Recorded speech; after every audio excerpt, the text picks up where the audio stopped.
Thierry Briquet, mon nom a un peu d'importance. Ma fonction est d'entraîner les équipes La Salle de Beauvais. Je dis les équipes La Salle parce qu'on a la chance d'avoir du nombre et en plus d'avoir de la qualité. On a 2 équipes masculines et cette année on avait 2 équipes féminines, même s'il n'y en a qu'une durant ces Ovalies. Voilà, donc moi je suis en toile de fond de ces jeunes et je les aide à apprécier les valeurs de ce sport et de donner le maximum et surtout avant tout de prendre du plaisir sur le terrain. Voilà ma fonction, quoi. En général les fous de rugby viennent plutôt du sud-ouest, on les assimile au Pays Basque ou à Toulouse par exemple. Moi je suis le régional de l'étape puisque je suis beauvaisien pure souche et voilà, et c'est une passion qui dure depuis l'âge de 10 ans et après avoir joué, maintenant je sévis dans l'entraînement et dans l'encadrement des plus jeunes. La grande histoire, c'est que l'un des premiers capitaines de l'équipe de France de rugby, l'un des premiers capitaines de cette équipe de France en 1906, si ma mémoire est bonne, était Marcel Comino. C'est le nom du stade sur lequel on joue aujourd'hui. Et effectivement, il était beauvaisien. Il a fait, ça remonte au temps des dinosaures. Hein, c'était il y a vraiment très longtemps, mais c'est effectivement une des caractéristiques de ce club, c'est qu'on a eu un international issu de Beauvais, puisqu'il a eu l'honneur d'être capitaine de l'équipe de France de rugby. Il est mort il y a quelques années, mais on a eu le plaisir d'avoir sa visite lorsque j'étais encore un peu plus jeune, il y a à peu près une dizaine d'années, si ma mémoire est bonne, et c'était assez émouvant, quoi. C'est vrai que c'est la figure locale en termes de sport et de rugby, quoi. Avant j'étais entraîneur du club de Beauvais, le Beauvais Rugby Club, sur le terrain d'honneur duquel on joue aujourd'hui. J'ai arrêté l'entraînement en Fédéral 3, puis ça va faire 11 ans que je suis maintenant sur le campus à entraîner les garçons et les filles. Les garçons, ça me semblait tout à fait naturel au début, ce qui a été un peu une nouveauté pour moi et j'en suis tout à fait heureux, c'est d'avoir découvert le rugby féminin, sur lequel j'ai été de façon un peu machiste, un peu caricaturalement, un peu sceptique et elles m'ont vite démenti sur le sujet, puisque vraiment c'est un rugby à part entière avec les mêmes envies de combat, les mêmes envies d'abnégation et d'esprit de solidarité et d'équipe, et donc avec d'autres caractéristiques qui font que les filles sont vraiment des rugby women à part entière, quoi. C'est vraiment étonnant, quoi. Il faut vraiment défendre ça parce qu'on a toujours un petit regard amusé, avec un petit sourire en coin quand on parle du rugby féminin, du sport féminin en général et du rugby en particulier. Mais vraiment, je défends et je défends ce rugby féminin, quoi.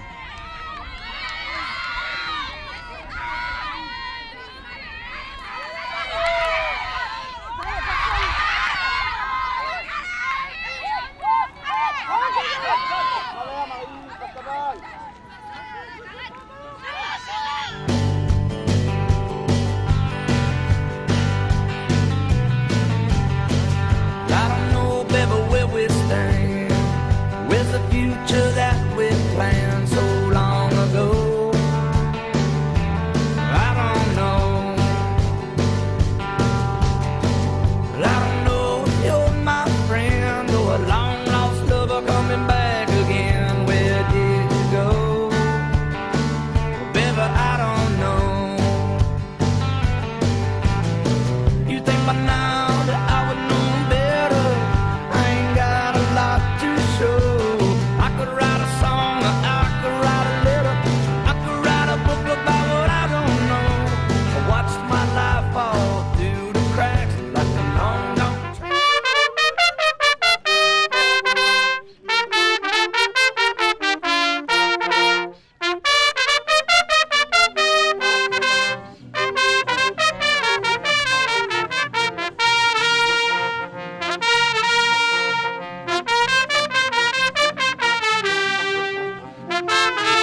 Bonsoir. Ouais Marco, et pour Marco, et pour Marco. Bonjour papa, bonjour maman. Tu passes à la télé. Ça fait l'échec au milieu? Non, j'ai essayé d'y aller pour moi. Ah ouais, non mais les toilettes, ça, j'étais très bonne idée. Non, ça vaut mieux tester. Franchement, les toilettes qu'il y avait l'année dernière, fallait mieux aller dans la haie.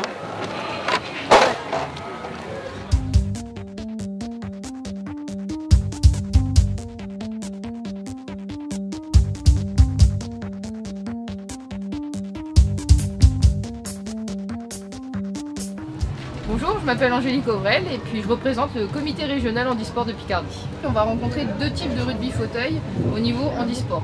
Le rugby qui va être réservé pour les tétraplégiques, où là ils ne vont pas jouer avec un ballon ovale, ils vont jouer avec un ballon de volley. Et ensuite les rugby comme les règles du rugby à 13, avec le ballon ovale, ça ne se joue pas sur la pelouse. C'est la différence avec le rugby valide. On va le jouer dans un gymnase 40-20. Ensuite, on va avoir deux équipes qui vont se confronter et puis forcément, il n'y aura pas de plaquage. Les plaquages vont être remplacés par des arrachages de flags qui sont accrochés au niveau du maillot. Et donc, au bout de 5 plaquages de l'équipe qui est normalement en défense, elle va être de nouveau en possession du ballon quand elle aura réussi à bloquer les joueurs. Tout ce qui va être choc fait par derrière le fauteuil ou sur le côté vont être sifflés par l'arbitrage. Mais c'est vrai qu'on va pouvoir aussi avoir des chocs qui vont être frontaux. Et c'est aussi pour ça que les fauteuils sont plus carrossés. Il va y avoir des barres de protection sur l'avant pour protéger les pieds et les tibias des joueurs. Alors les fauteuils, oui, sont spécifiques à la discipline et aussi aux pratiquants qui se trouvent à l'intérieur du fauteuil par rapport à l'assise et à la pathologie de handicap. Il y a 2 ans, on a travaillé avec les Ovalies, enfin avec l'Université La Salle surtout sur une journée de sensibilisation au niveau de l'école. Puis la commission humanitaire, si je ne me trompe pas, a pris contact avec nous et puis nous a soutenu la première année avec un chèque de 6 000 € pour qu'on puisse acheter des fauteuils multi-activités pour faire pratiquer les enfants en structure le rugby fauteuil. Donc ça a été vraiment un apport financier important parce que les fauteuils sont aussi coûteux. Le premier prix d'un fauteuil de sport c'est 1 500 €. Donc c'est pas une mince affaire.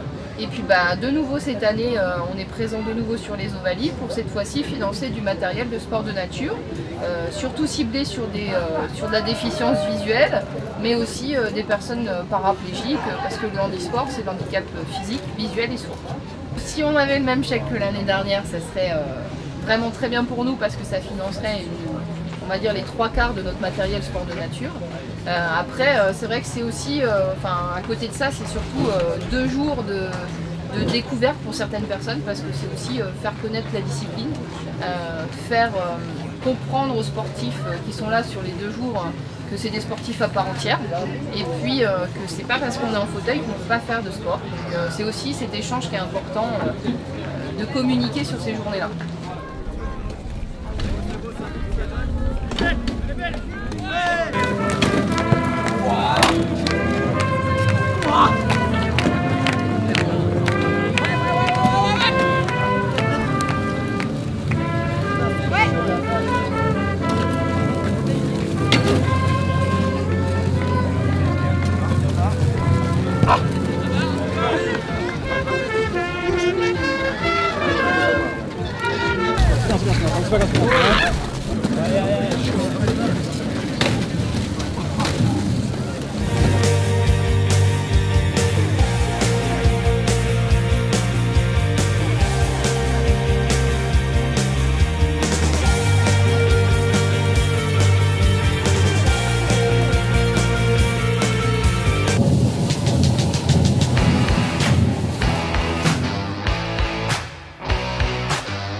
Bodega, c'est une association humanitaire un peu particulière puisqu'elle a été fondée par le personnel d'une grande entreprise qui s'appelait Gaz de France, qui s'appelle GDF Suez maintenant, et qui est dirigée, managée par des bénévoles de l'entreprise. Les domaines de compétences, nous on en a 5, surtout dans le domaine de l'eau.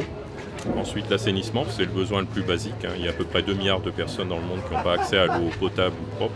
Et ensuite il y a l'éducation, la santé et l'accès à une alimentation un peu plus variée ou la lutte contre la malnutrition. Les Ovalis, le budget des Ovalis 2010 a permis de financer la construction d'une ferme-école à 200 km au sud de Tananarive. Les Ovalis nous financent contractuellement nos projets pendant 3 ans.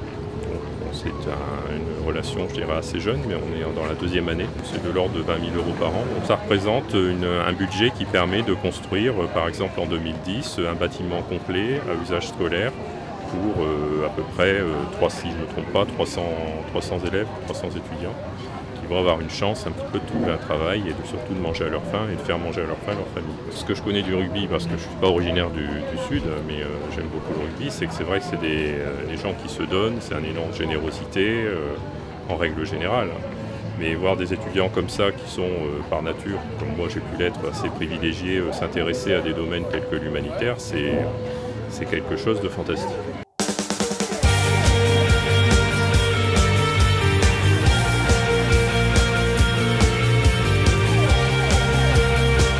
Sur le dispositif, la protection civile a mis en place une équipe de 22 secouristes. Donc une équipe au poste de secours qui accueille toutes les victimes qui rentrent. On a aussi 2 véhicules premiers secours, un qui est sur les terrains intérieurs qui évacue les victimes des terrains vers le poste de secours. On a un 2e véhicule sur les terrains extérieurs qui évacue les victimes aussi sur le poste de secours. Et un 3e véhicule de premier secours, lui, qui évacue sur centre hospitalier après que les médecins aient été vus, que les personnes aient été vues par le médecin si ça nécessite une évacuation. Alors 95% de traumatisme, c'est traumatisme, traumatisme crânien, épaules, jambes, les bras. Et c'est une dizaine d'évacuations sur la journée d'hier. On est à 5 évacuations pour aujourd'hui, une 6e qui est en train de chauffer là. Voilà, et c'est en gros, bobologie, tout confondu, c'est 130 interventions par jour. Il pourrait y avoir des pépins plus graves, voire perte de connaissances assez importante. Donc sur place, faut savoir qu'on a un médecin, voire sur certaines équipes aussi des infirmières. C'est médecins urgentistes, infirmières urgentistes. Donc on a tout de suite une prise en charge médicalisée qui se fait. On est en relation téléphonique avec le SAMU 60. Tous les traitements de victimes sont régulés au SAMU 60. Là on rentre au poste de secours. Alors une victime qui arrive au poste de secours, systématiquement les prises en charge, donc on prend son identité, son âge, on enregistre la nature de son problème et puis tout de suite les trier. Soit c'est une urgence relative et on va aller aux urgences relatives. Métacarpe, cassé. J'en ai aucune idée, mais il y a moyen que ça fasse un hématome, c'est en train de gonfler, je crois, on m'a dit que ça gonflait. Ça commence à venir légèrement bleu en fait. C'est vrai ? C'est un tout petit peu bleu, mais mettez du froid. C'est une urgence relative, elle part sous la tente là, et puis il y a une équipe de secouristes sous cette tente qui prend en charge les personnes en urgence relative. Les personnes qui sont sujets à des choses plus graves, ce que nous on appelle en jargon secourisme l'urgence absolue, dans le tri, elles vont partir dans l'autre tente. Donc je vous invite à rentrer là dans la tente urgence absolue. Et ici en urgence absolue, on a la capacité de recevoir 2 victimes. Il y a tout ce qu'il faut pour qu'on prenne en charge la détresse vitale à ce niveau.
Cet après-midi, on a la chance d'avoir eu un parcours quasiment sans faute hier et aujourd'hui depuis ce matin, puisque tous nos matchs ont été gagnés en n'encaissant aucun essai. Même si le match a été un peu particulier puisqu'on a joué contre nos anciens. Et, on va bâtir sur cette défense et sur la générosité sur la finale. L'an dernier, on s'est arrêté aux portes de la victoire puisqu'on a été battu en finale par nos copains de l'UTC. Cette année, je crois qu'on va essayer de passer. Et en tout cas, c'est ce que tout le monde va essayer de faire.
vainqueur à 15 masculins.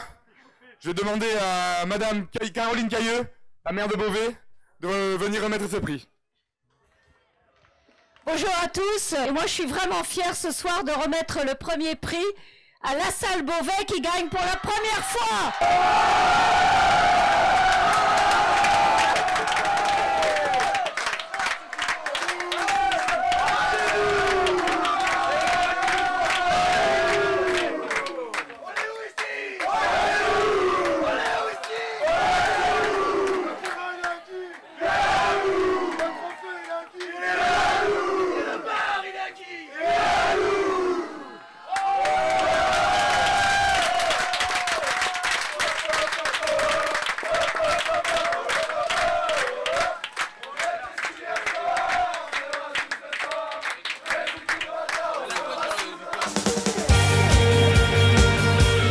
A été super, les joueurs ont été super, mais je voudrais qu'on applaudisse tout le back-office qui a pu permettre que la fête ait été super.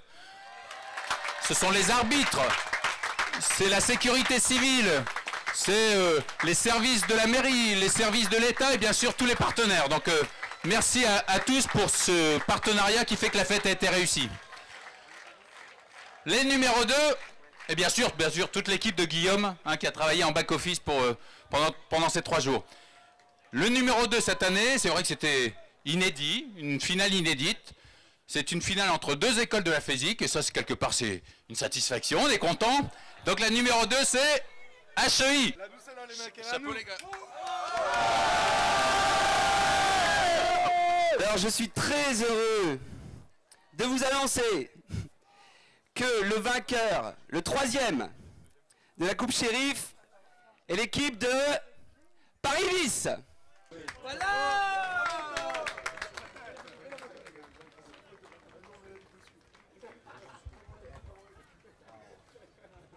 Merci à vous d'avoir participé à la démonstration de rugby fauteuil avec les joueurs qui sont du club de Beauvais. J'espère que le but de cette